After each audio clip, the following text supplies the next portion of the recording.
Hi everyone, it's Kay Anderson and it is Friday, February 4th. I hope that you're all doing well today and having a good day. And if you're not having a good day, that's okay too. Some days are like that. But I'm glad that you're here and I'm glad you're listening to some cool stuff here today.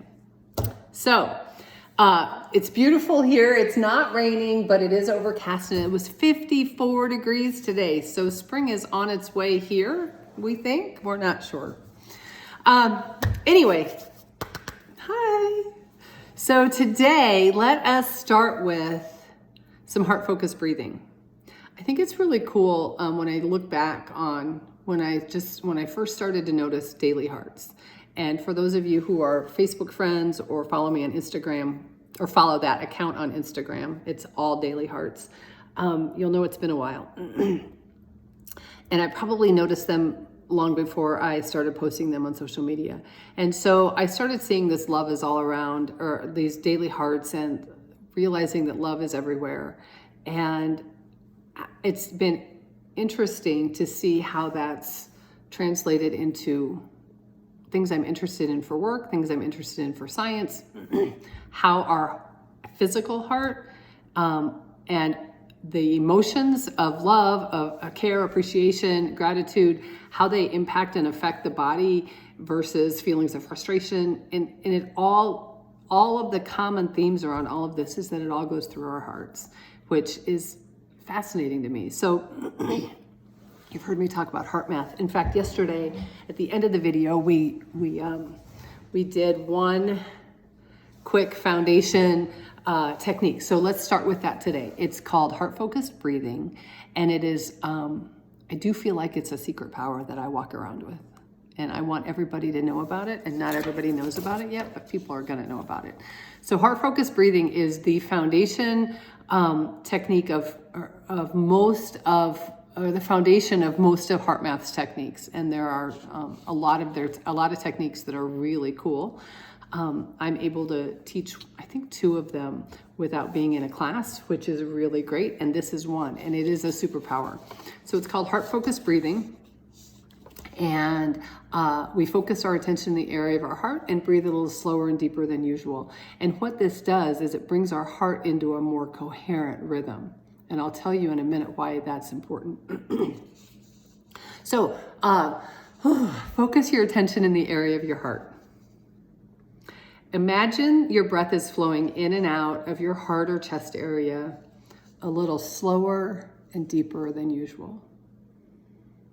Some people will do it at a rhythm of 4 to 5 seconds in and 4 to 5 seconds out, but find a rhythm that's comfortable for you.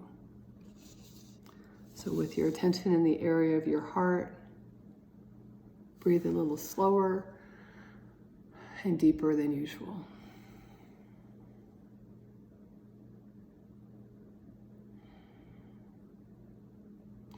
Now, what I love about this is that we don't have to be like sitting with our eyes closed and meditating. When I first learned this, I did that. I would close my eyes so I could focus. But this is something that we can do when we're driving in our car or standing in line or even on a Zoom call.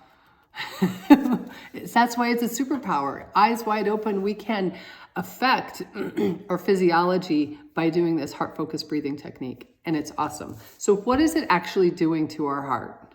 Why is it important to focus our attention in the area of our heart and breathe a little slower and deeper than usual? So I've talked a little bit about coherent and incoherent heart rhythms. So if you don't, I haven't talked a lot about any of this, but if you just simply look at these 2 heart rhythms, these are actual is it EKGs? These are actual heart rates. What can you tell? What would you surmise from these? This one, the one in the red, this person was feeling anxious, feeling frustration, irritation, impatience, and worry. And it showed up in their heart rhythm. They were hooked up to a little sensor, both of these, and this person was feeling appreciation, calm, patience, confidence. So what we do when we do our heart-focused breathing is we are taking control of our heart rate variability just by doing that. And why is that? What is heart rate variability anyway, Kay? I'm glad you asked. Let me tell you. So the heart rate variability, for years, I thought that my heart just beat like a metronome. Boom, boom. It doesn't. It doesn't. In a healthy person, it doesn't do that.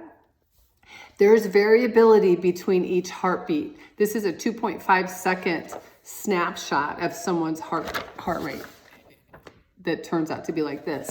2.5 seconds. And you can see the beat to beat variability. This, if it were a metronome, it would be 70 beats per minute. If this were a metronome, it would be 76. This would be 83. So you can see that in these 3 beats, their heart rate is speeding up, right? Then what happens is if we take this and we map it out, we can actually start to see heart rhythm patterns emerge. And why is this important? For so many reasons. Then this is actually the next one. We can see when we activate heart-focused breathing, we bring our heart automatically into a more coherent state where there's more consistency between each of these heartbeats. Why is that important? For so many reasons. Because our heart sends more information to our brain than our brain sends to our heart. And this is radical. This is wild. Because most people say that's not true. And it is. There's been study after study after study after study that shows our heart sends more information up than our brain sends down. And remember, our electromagnetic field of our heart can be measured up to 3 feet around our bodies. And the electromagnetic field of our brain, just 1 inch or 2. So our heart is so much more powerful than we ever thought. And our heart is connected to our brain through the autonomic nervous system. Let's go back to science days, which I never did very well in. But we have 2 branches, the sympathetic and the parasympathetic branches. And the sympathetic is the fight or flight. So when we're feeling nervous, scared, anxious, our heart rhythm changes. It sends messages to our brain that there's danger. We have to move. We have to activate. Our pupils dilate. We might get a little sweaty. We activate the stress hormones that are going to get us to safety. When the threat is gone, the parasympathetic branch is activated, which brings us, for me, I'm like, it's return to grazing. It's when the horses are just go back to chill. It's when that branch of our autonomic nervous system is activated, cortisol is released, as well as 1,400 chemicals that are that wash over us. 1,400 chemicals on each side when the sympathetic or the parasympathetic is activated. And those stay active for up to 12 hours. So I say, let's live in a state of calm. So this is simply a piece of paper that shows how incoherent heart rhythms inhibit brain function. Coherent facilitates brain function. This is a lot of science. I won't go into all the details. So we know that by having a coherent heart rhythm, we have better brain function, we have less stress, we can bring ourselves to a physical state of calm. We can hijack, if you will, our autonomic nervous system and bring ourselves to a state of calm simply by bringing our heart rhythm into a coherent state. I know, that's crazy. And then we also know that emotions have a lot to do with supporting that as well. And emotions that create more of a coherent heart rhythm: love, care, appreciation, confidence, gratitude, tolerance, patience, joy, enthusiasm, all of these things, versus fear, frustration, impatience, anger. There's so many studies on how those emotions affect and impact our brains, our lives, our longevity, our ability to focus, our intuition, all of those things.